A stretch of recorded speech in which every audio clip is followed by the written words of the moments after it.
What's going on, everybody? Devore Havoc, NG Money. This is the Not for Debate podcast. We are live right after Game 5, the Milwaukee Bucks at the Phoenix Suns. Bucks win in Phoenix, 123 to 119, led by Drew Holiday's 27 points and 13 assists. Be sure to follow us on Twitter, Instagram, and Facebook. Also, be sure to hit that like button, subscribe button, and most definitely share. Fellas, is it safe to say Bucks in 6? No, No, no. there's nothing safe to say about either one of these teams because there are players on these teams that want to win the championship, but overall, neither one of these teams really want to win the championship. If you look at the end of this game, I think the Bucks missed 5 free throws in a row in the last minute of the game collectively. You see for I think the second game in a row, maybe 2 out of the past 3 games, the Suns with the turnover in a very decisive moment at the end of the game. You're seeing a lot of Chris Paul, from quarter 1 to 3 looking like Cliff Paul, and then fourth quarter all of a sudden he wants to be Chris Paul again. It's man, it's shaky because really the only people that are showing up every game is Giannis and Booker. They showing up every game. Everybody else is in and out. And look, man, it's I think this is a war of attrition. Neither one of these. Well, you can make a case for the Bucks, but I don't think neither one of these teams is the teams that the general public people want to see. So it's not really like a box office situation. It's not LeBron, KD, Steph Curry, something like that. It's just kind of 2 teams that people don't really watch playing in a final that's not really great. And we'll see who makes it to the end. But obviously, Giannis is the best player in the whole series, in my opinion. So I have to give the edge to the Bucks because I ain't seen Chris Paul all NBA Finals long. No, for a second there, I thought I was listening to Banks talk for a quick minute. just reading Banks's text in our private chat, him being a hater of the Milwaukee Bucks. It's just you a hater, Banks. If you watch it, you a hater. Go ahead, G buddy. Go ahead, say what's on your mind, man, before I unleash. I think that so many people want Chris Paul to win, or they say, "Oh, Chris Paul deserves a championship." I don't think he deserves a championship. He had plenty chances. 2014, 2015, 2019, Kevin Durant went down. They still couldn't beat the Warriors. I don't want to hear Chris Paul deserves to win a championship. He had chances. If he doesn't win a championship, he's still going to the Hall of Fame. But there's something about generational talent. In the history of the league, it's always been either one guy has controlled the league or 2 guys. For example, in the 60s and the 70s, Bill Russell and Wilt Chamberlain, those were the faces of the league. And then Kareem came on later. In the 80s, Magic and Bird shared it. I mean, Larry Bird won 3 MVPs in a row. Nobody has ever done that. And then Magic, he had 5 championships in the 80s. In the 90s, it was Michael Jordan and a little bit of Akeem Olajuwon. In the 2000s, you could say Shaq, Kobe, Tim Duncan, and then after them, LeBron took over the lead. So that's the history of the league. Giannis is a generational talent. LeBron is getting older. LeBron wants to do movies. He's going to be out the league. This is Giannis's time to step up and take over the league. This is Giannis's time. He needs to be the man. So I think it's more important for him to win a championship than Chris Paul. Chris Paul cannot win a championship and still go to the Hall of Fame. If Giannis doesn't win, it's going to tarnish his career. And this is the time to do it. There's no Steph Curry. There's no Kevin Durant. You beat him. There's no LeBron. There's nobody else to stop him. Kawhi is not there. This is Giannis's time. So I think that it's just more important for the league and for Giannis himself to win a championship. And after this year, I don't know if he'll have another chance. So I get that people want Chris Paul to win, but it's not important. If Chris Paul doesn't ever win, he's still going to the Hall of Fame regardless. Giannis needs to win more. That's just my take. I was gonna ask G Money because I remember after Game 4, we had the discussion about Drew Holiday stepping up. Did he step up to your liking in Game 5? Yes. Listen, let me tell you. I don't know if people would remember this because everybody says the block, LeBron's block. You can say Michael Steele on Karl Malone in Game 6 in '98. This play right here that Drew Holiday did was one of the greatest defensive plays in the finals I've ever seen. Because Booker was on the move. Let's not go overboard. It was a good play. Okay, it was a good play. Come on, man. Booker was going to make that shot. And he came in and stole the ball. And then that alley hoop, that whole play was amazing. It's one of the greatest plays I've ever seen. Yeah. Like that was a great sequence of plays, and just the dunk. I think that's gonna go down in the history book as one of the best finals dunks you've ever seen. That's true, but the thing is, he missed the free throw. It's like you have to make this. They don't show free throws in highlights. They don't show free those in highlights. Okay, he could not hit any free throws at the end of the game. At all. Look. At a certain point, look, Giannis, MVP caliber, defensive player of the year caliber guy. For him to have the awards that he has in his cabinet, at some point you need to verify those awards with some sort of a championship run, if not a championship, right? Like, even, I don't think anyone said, Charles Barkley, you have to win a championship for people to think you're great, but he had an MVP season. And in his MVP season, he went to the finals. Now he ran into Michael Jordan. That's how life goes. Right, in the 90s, yeah. But, I mean, look, if you're Giannis Antetokounmpo, you have clear deficiencies in your game. You only have Devin Booker and Chris Paul in your way. Look, the runway is cleared for you. Wait a minute. What happened this year? He can't win after this. What happened to DeAndre Ayton? Because I heard so much trash talk about how good DeAndre Ayton was. I'm going to tell you exactly what's going on with DeAndre. I'm going to tell you exactly what's going on with DeAndre Ayton. Star players have a multiplying effect, right? DeAndre Jordan was only as good as Chris Paul was, right? Okay. DeAndre Ayton is the remix of DeAndre Jordan. He is as good as Chris Paul makes him. If Chris Paul isn't throwing up 4 or 5 alley-oops, not setting them up on them pick and rolls, you saw in the fourth quarter what happened when DeAndre Ayton tried to do a little game for himself. He had the smaller man on him. He got pushed off the block and did a little BS fadeaway on the elbow. He does not have he does not have an offensive game on his own. He needs Chris Paul. You can't give him the ball and have him score. And if Chris Paul is not, if we're not seeing 25 and 12 Chris Paul this finals, right?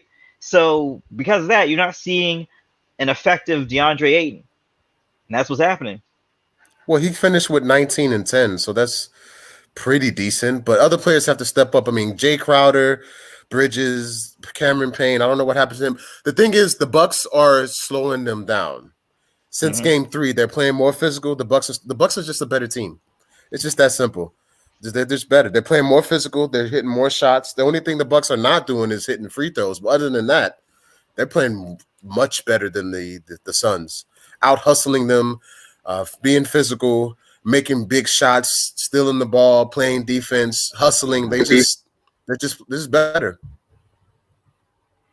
I would say I was a little bit concerned in the first quarter because it seemed like the Phoenix Suns were just not missing, and they ended up putting us in the hole by like 15 points. I was like, oh my goodness, here we go. And I gotta give credit to Devin Booker. That's a bad boy right there. I know I was hating on him before, but that's a bad boy. I can't even stunt, yo. He's bad, but he plays sloppy on defense. He makes a lot of stupid fouls, and also he plays too much hero ball. Well, where are you gonna get your offense from? Because Bridges ain't gonna give you anything without somebody setting up a shot for him. Crowder, he hit a nice couple of shots in the first quarter, but after that, he was basically disappeared. And Chris Paul, Cameron Payne needs to step up, get the body work. Cameron Payne needs to play more minutes. That's what needs to happen. He's been very effective in the minutes he's had.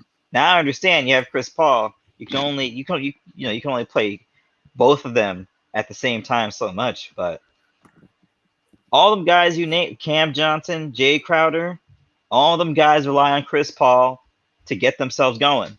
And if Chris Paul ain't Chris Paulin, and I'm not talking about, hey, get 8-9 assists. He can do that any game. I'm talking about an NBA Finals version 12, at least 12, 13, 14, just controlling the game type of situation. That's the other superstar that the Suns need, because right now they got Devin Booker, and that's pretty much it.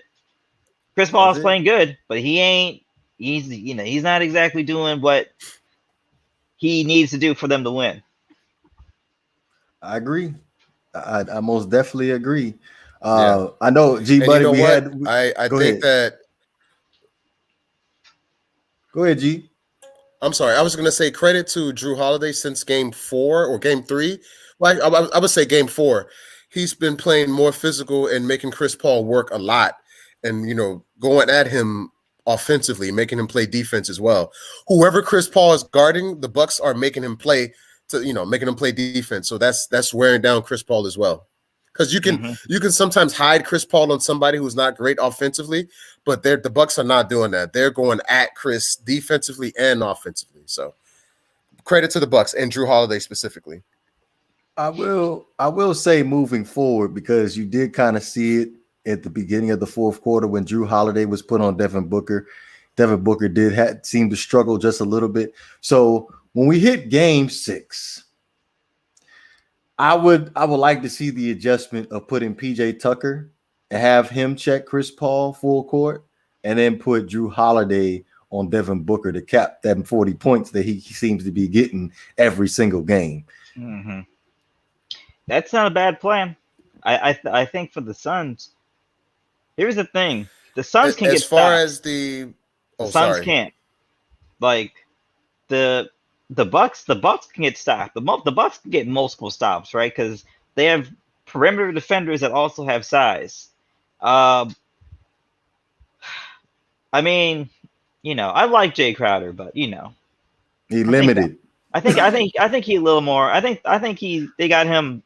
I think it's kind of like Patrick Beverley, where he's a little more hyped up than he actually is. You know what I mean? So, yeah, it's just, here's what it comes down to. Both teams are flawed.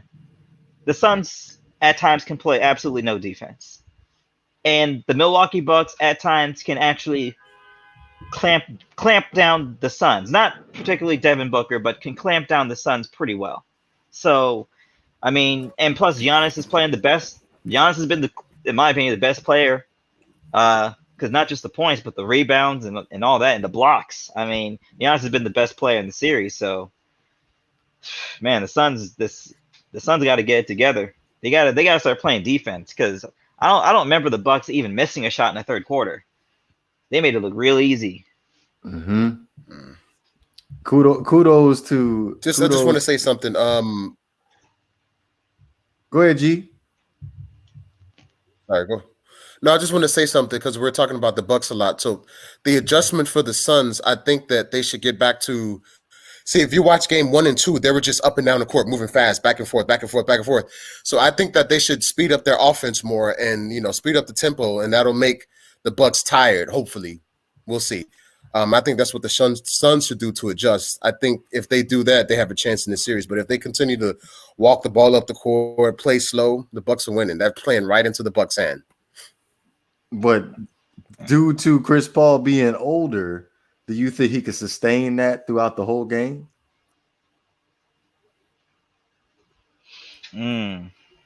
That's a good question. Well, that's why you have to play Cameron Payne. I mean, just gonna have to. You play Cameron Payne. Hey, you might as well put him 6 feet deep right now. They not winning with Cameron Payne. Oh, that's that. I mean, look, that's true. Play both of them. Play small. Play both of them. Look, Cameron Payne right now is a role player that is outperforming his role. But I don't know if he is. I don't know if you necessarily. Even though Chris Paul ain't playing, I mean, he's not playing. Chris Paul's not playing terrible, even though at times he has played terrible. But I mean, if the solution is Cameron Payne, you ain't winning nothing. Like, you're not winning anything. Okay, so wait. What I'm saying is that you can play them both at the same time. For one game, if you have to just win one game on the road, play them both. You have to win this game 6, although otherwise you're gonna lose. So just for one game, just do that strategy. That's all I'm saying. Just one game, and then worry about whatever in game 7. You'll figure it out in game 7. But you have to get to game 7. You have to do anything that you can to get game 7 at home if you're the Suns. Yeah, you ain't lying. No, you ain't lying. You ain't winning game 6. We going back home to Milwaukee. It's a dead issue. It's gonna be tough. We going to Disney World, G Money. It's over. It's gonna be tough. I would tend to agree with you, but I don't know, man. I don't know. It's gonna be tough. What you mean you don't know? We going back to Milwaukee. They not beating us in Milwaukee. It's over. Who is us? I don't support either one of these teams. Us and me and the Bucks. Who is this us? When does it become us? And the Bucks. Yeah. Me and Giannis and the Bucks. Me, Giannis and the Bucks. Right now. Man, I just want this series to be over. I just want next year to come, because look, there's a reason why either KD, LeBron, or Steph are in the finals every single year. This is an aberration. Like, the Suns have had a good season, but they may be. I mean, look, when you have the opportunity, I mean, seize it. You know, there have been worse NBA Finals teams than them. I mean, I remember when the New Jersey Nets made the NBA Finals. That was probably 2 years in a row. 2 years in a row, the Nets made the finals. The Nets versus the Spurs was by far the worst NBA Finals I've ever seen in my entire life. So, I mean, look, it's not pretty, but I will say the Suns can get hot real quick on the offensive side. They can get hot real quick. They get hot a lot quicker than the Bucks can. So, hey, we'll see. We'll see. Are you? I disagree with you. I don't think that this has been a bad finals. I think it's been a great finals. It's been interesting. I like it. It's different. I ain't got to see LeBron every time. I like it. I'm just used to seeing LeBron. That's all I'm saying. Yeah, I see that. But I'm just saying, like, isn't it a nice breath of fresh air when you don't have to see LeBron? Sure. I mean, but you got to give me a comparable product. I mean, I guess Giannis is the comparable product, right? Like, he is. If you look at the awards, he is that guy in the NBA right now. He is the MVP that no one picks to be MVP, but yet he is the MVP. It's interesting because what's his name? Jokic won the MVP this year. Jokic couldn't even get past the second round, I think. So, Did he deserve the MVP? It depends what you value in terms of voting. You know, for me personally, you know, I don't know. Anytime a center gives you 10 assists a game, he's always going to get a look. But, you know, that's a hard question to ask, though. He probably deserved it. I can't say I watched a lot of Nuggets basketball, but, you know, they won a lot of games, and he had a big part of it. So, I guess so. But you know what? Honestly, the MVP race before they got injured was LeBron and Joel Embiid. So Paul was in the MVP race. I said those two, right? So I think that Jokic won, you know, just because everybody else got injured. But he still had a great season, though. He still had a great season. You guys still have him credit. Yeah, I tell you that is the true winner. The true winner and the true undefeated champion of the NBA season has been injuries. Because if all the teams, all the premier teams are somewhat healthy, this whole playoffs looks a lot different. I'll tell you that. No, I don't want to hear that because I'm just saying. I didn't. No, but it's true. It's true. I didn't hear that with Golden State been hurt 2 straight years in a row. I don't want to hear that now.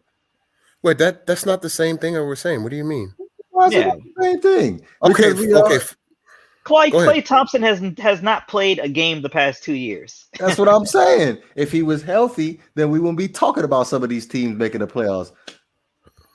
For example, if Kawhi was healthy, the Clippers would be in the finals, in my opinion. True, but is Kawhi ever going to be healthy this time of the year ever again? Good question. Is Kawhi ever healthy? Well, when he's healthy, he's probably the one or two best player in the league, in my opinion. They load managing him from the jump now. They're not even waiting to get them to the halfway through the season. So he don't even play. He doesn't even play all the regular season games. Load managing, and he still get hurt in the playoffs. What's the problem? He only been hurt once or twice in the playoffs. Twice. Let me happen twice. Well, we talk about this year. What's the problem? Right. I don't know, man. Bad knees. Yeah. What is the problem? All I know is, go ahead, Havoc. I'm sorry. I was gonna say the problem is the Clippers bought high instead of look, if Kawhi stayed with Toronto, he wouldn't even need to win another championship. He could just ride off into the sunset and have a statue right outside of wherever they play. But he decided to go home, which a lot of people want to do. He decided to go home, teamed up with Paul George, and they're about to run Ty Lue up out there because they can't get over the hump. Because Kawhi's a superstar, Paul George is a superstar, and the rest of the team, in my opinion, are a band of wannabe tough guys. So Paul George is a star. I want to say superstar, but yeah. Ooh, Paul. Yeah, I mean, there are some playoff series where Paul George is like, he's the guy. He's that guy. But yeah, I don't know if Paul George is your second best player is going to get you a championship. Well, he wanted to compete against LeBron, so he didn't choose the Lakers. He chose the Clippers, and so far it hasn't worked out. But yeah, I'm interested to see who ends up in Miami because somebody coming to Miami. Somebody. One superstar is coming to Miami. Somebody. Don't shake your head, boy. If it's not Dame, if somebody's coming to Miami. Because right now, because Bam is playing on Team USA right now, there are a lot of guys that want to play with them. I'm just saying. This Miami talk. What you mean Miami talk? You know what we got over here? We got the Godfather, Pat. Pat gets his man. We one player away from another big. I don't want to hear nothing about Miami. Shouldn't even make the finals last year. Stop it. Now that finals made me sick. Yeah, that was a tough finals to watch. I just want to say something. Because people say last year was an asterisk. Okay, fine. There's something about there's a college feel to it. You play on the common ground. There's no fans. It's just you and your opponent. I don't think last year was an asterisk. I don't want to hear that. There was just you and your opponent. No fans to cheer you on. No fans to boo you. It's just you going at your opponent. So those playoffs last year mean something to me, and those games were good. Obviously, having fans makes it better, but the competition in the playoffs last year was real. I don't want to hear it was asterisk. Stop it. Stop. It was. I don't know. I mean, I think back to the '90s when Michael Jordan went to Utah, and they gave him the bad pizza before Game 6. Yeah. And I'm saying like that's part of the equation is having to go to another city on the road and go up in their hotel and have to play in front of their fans who all hate you. Like in Phoenix, they out there doing the timer every time Giannis is on the free throw. You don't think he's self-conscious about that now? So, like that's part of the experience. But I don't know, man. That bubble was just a different environment. It's still a championship. It's still a ring. But, and I wouldn't say it's an asterisk, but it is clearly it holds a special place.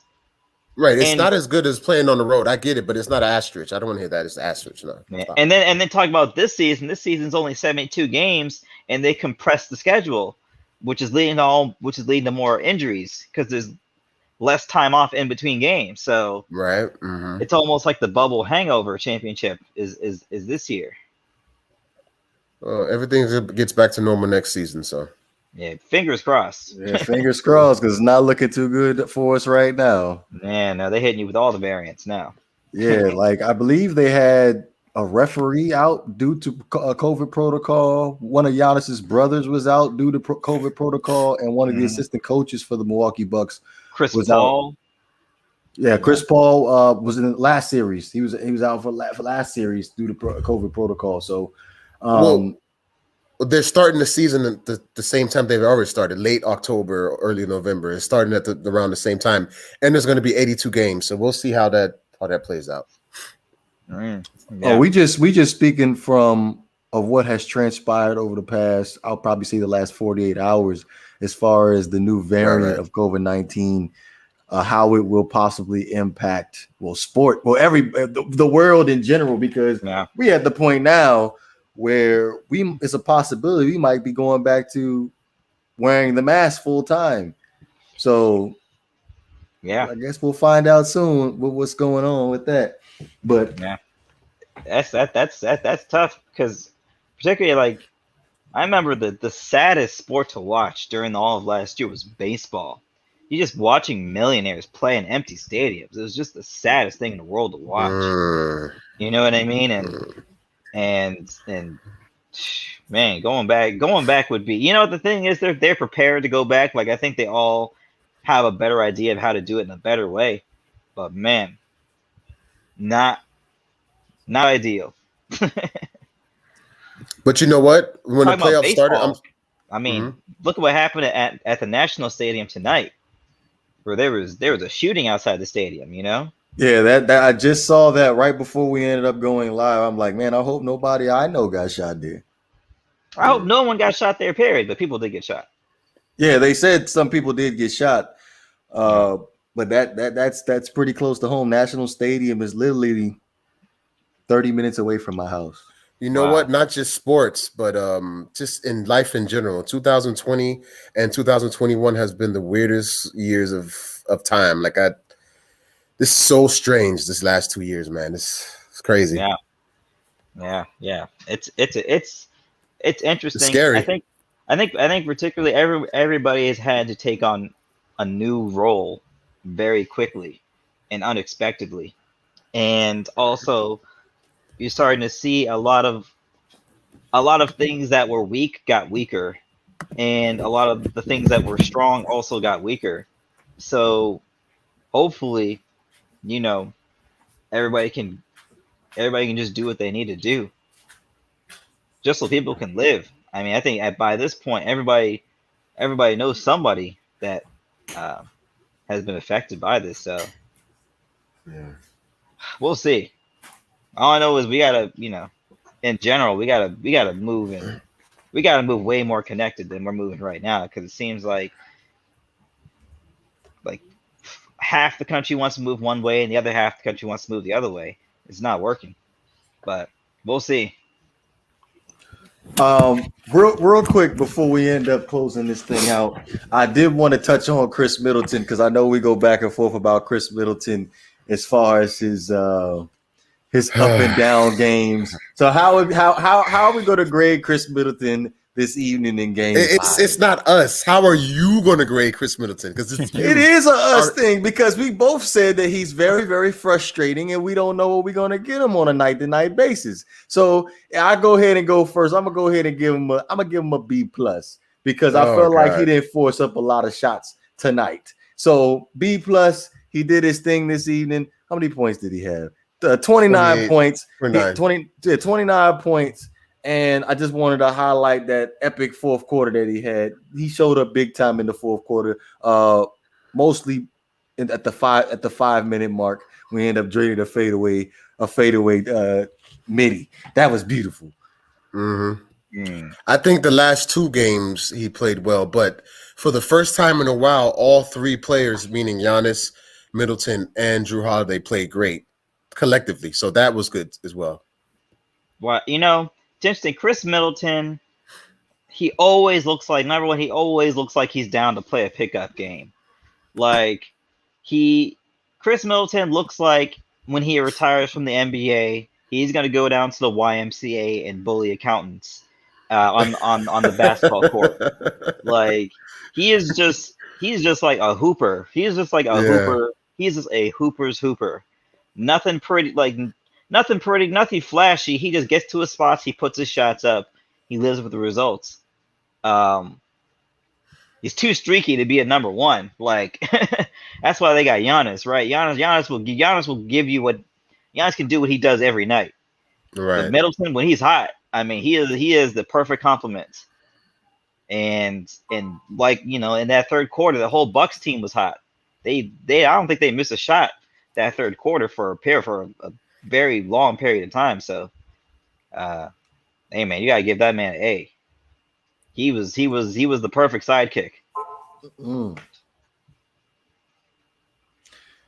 Bucks in 6. How we gonna play game 6? Oof, man, at Milwaukee, right? At Milwaukee, yes. Mm-hmm. That's gonna be. I mean, clearly, Bucks have the best player in the series and are at home, and it's game 6. The wind is behind their back. Now, if you're the Suns, Chris Paul needs to orchestrate. He needs to get everybody in their place. He needs to orchestrate. He needs to, and I understand, look, man, but Booker is doing his best Kobe Bryant impression, but he can't do it by himself. He can't do it by himself.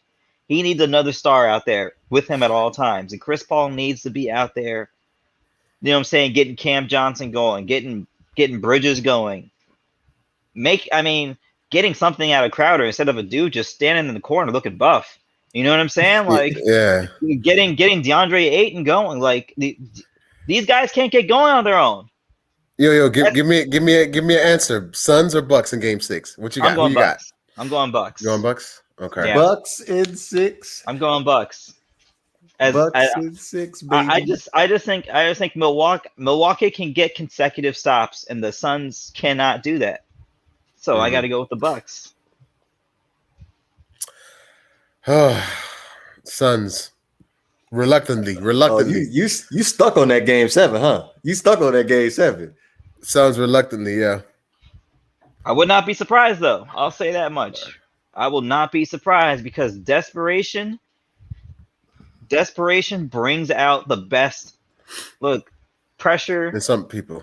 Pressure. When you apply pressure to coal, you get diamonds. When you put pressure on people, you get unexpected consequences.